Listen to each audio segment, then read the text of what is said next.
this morning. I have a poem that I'm going to present to you that I love very much. It's very fun. Just have fun with me. Yeah. I want to be black. How black? So black. Black enough that when these words touch, they leave fingerprints on your very soul. I want to be black like Africa, like thick hips with full lips, like single mothers with tight fists, like Friday's fish and grits. I want to be black. Black enough to take a stand, black enough to lend a hand. Be the keeper to my brother man. Lift a sister like no other can, like Oprah. Black like impossible dreams, black like coffee with no cream. I just want to be black. Black enough to fight civil rights, black enough to reflect the light, black enough to be pride like Malcolm. By any means necessary, I want to be black. How black? So black. Black enough so that when these words touch, they leave fingerprints on your very soul. Black like the struggle, black and ominous to chase my goal, hunted down like the illicit thing it has become, black and unending, black and relentless, black and unbending, black enough to stick out like a sore thumb, black enough to stop, think before I speak, black enough to absorb more than just heat, knowledge, wisdom, understanding. I want to be exclusively, unashamedly, unrevocably black. Thank you.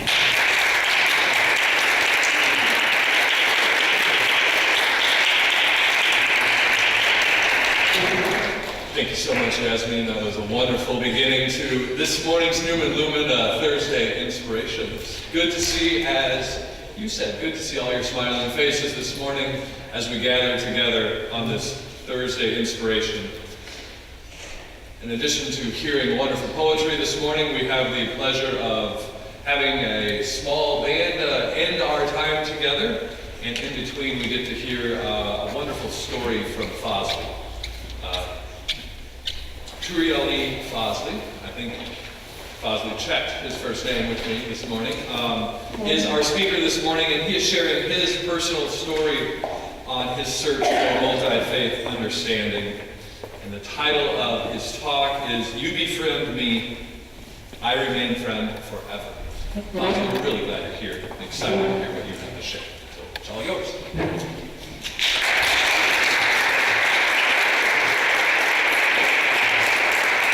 Thank you very much, Adam.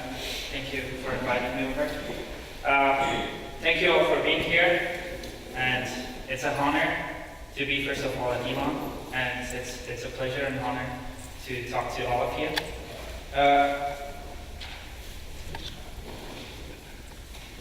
I will start my story of my life with a quote from a scholar, a Persian scholar from the 13th century, Maulana Jalaluddin Balfi. He says, he was a scholar and a poem as well, and he says, "To sum up my life, it does not take more than 3 words. I was raw, and I was ripened, and I was burned." So the story of my life here at Elon does not exceed 3 words as well, but in a different way. My life here started with a challenge. I was challenged, and I was supported, and now I'm ready to go. And before telling you about my life here at Elon, and how I was challenged, what I was afraid of, how I was challenged, how I was supported, and then how I'm ready, I would like to ask you a question. How many of you have been abroad in a country that you don't know anybody, and you don't know much about the place that you have been? Excellent, excellent. That creates a similarity, a common ground between us, that we can understand each other. So 4 years ago, it was August 2010 that I arrived at Elon, my first time in North Carolina. I wouldn't say in the United States. A year before that, I was in the United States in Washington for a week. But first time in North Carolina, and first time on Elon campus. So what comes to your mind when you come into an area that you know? I mean, you know basic things, but you don't know many people, and you don't have a family or a friend. There's a lot of unknown. There's a lot of things in your mind that you're afraid of, and you don't know how to deal with those. The same story was true with me. So I had a lot in my mind that I was afraid of, and I didn't know, I didn't have the answer for it. But what I did, the first day, when I got out of the car and stepped on campus, a beautiful campus of Elon, I promised myself, and I assured myself, to remain in peace and put a smile on your face. Everything will be all right, and to remain optimistic.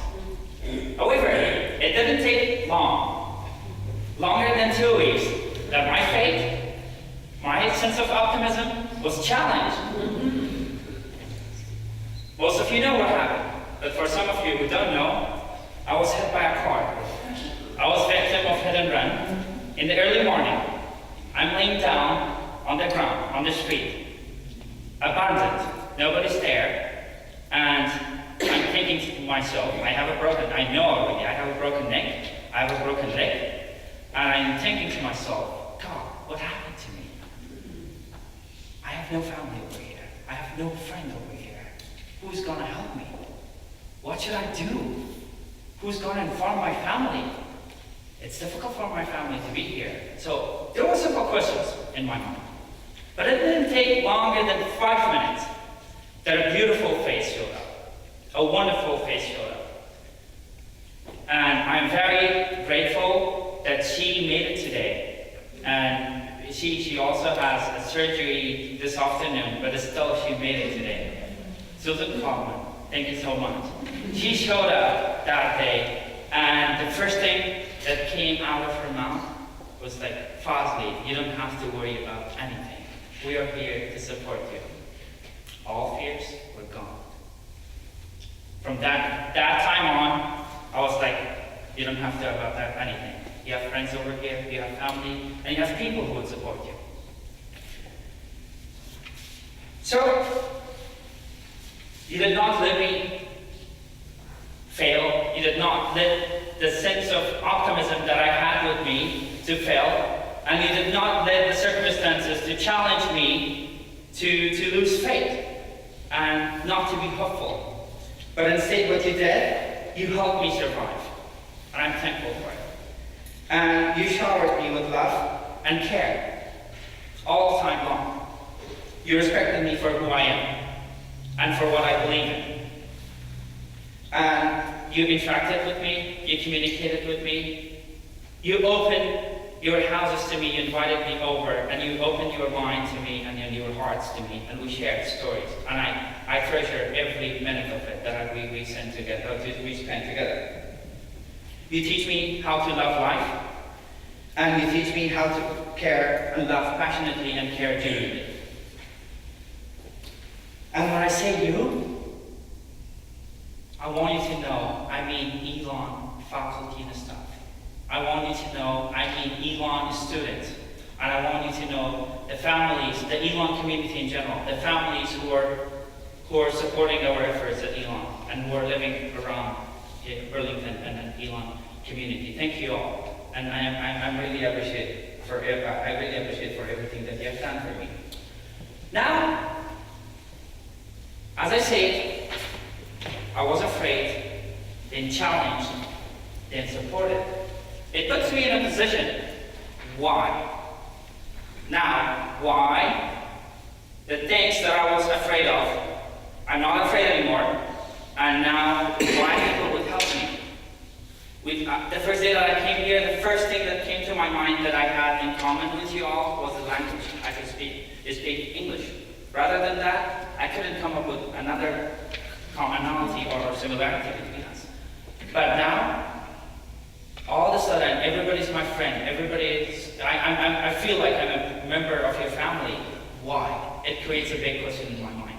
In search for that question, I joined the Better Together Learning and Living community, where I can interact with students from different faith, from different background, and from different We were very fortunate enough that we were the first residents of Better Together Learning Community. And we had people, we had students, very talented, very open-minded, and bright students from different backgrounds, from different faiths. We had Jew, Mason Scott, who was my roommate as well. And we had Christian, we had Buddhist, we had atheist, and we had some other people from other backgrounds.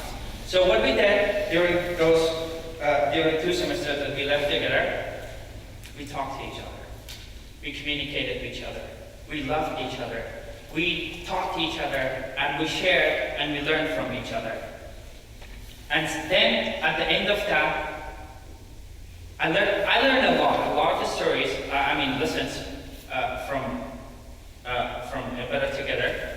But one important lesson that I got out of my interaction and my involvement in Better Together Learning and Living Community was that we have a lot in common. It doesn't matter that we live apart, world apart from each other.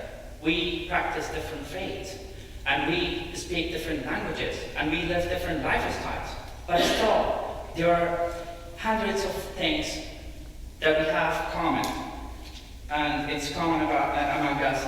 And in the state, I thought if we forget about differences and focus on our similarities, it would be something that bring these small groups together. It would be helpful to bring the bigger groups together as well. So, what I would like for you today is,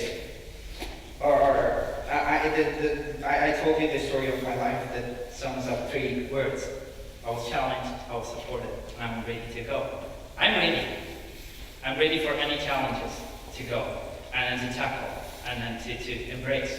And I will embrace any challenge with passion. And I'm grateful to all of you for teaching me that lesson. And I'm grateful and thankful for all of you for supporting me all the way, my journey from my freshman year to my senior. And I will be graduating in 2 months. So thank you so much for all your support. And based on my life, I would like to invite you not to be afraid of anything, but to communicate and interact without any hesitation. There's nothing that we should be afraid of.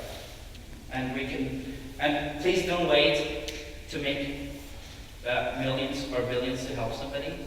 There's always somebody in need, and we are capable of, in any status that we are, to help that individual. Just we have to open our eyes and look around and find that individual who needs our help and offer our help.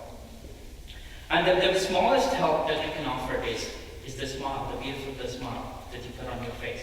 Believe me or not, the first days of my studies over here, or my semester, I remember if somebody was giving me, when I was out of the hospital, if somebody was giving me a smile, just a happy look, right? That was a big help for me. That was a big support for me.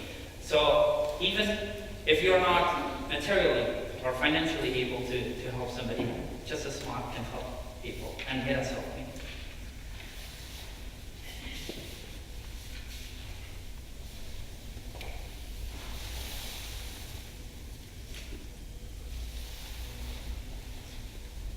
And I want you to look at yourself. And look at yourself and appreciate what you have and who you are. Because you have a lot to be proud of. And I'm testimony to that. And should be grateful for what you are, because you all are the best. Thank you so much.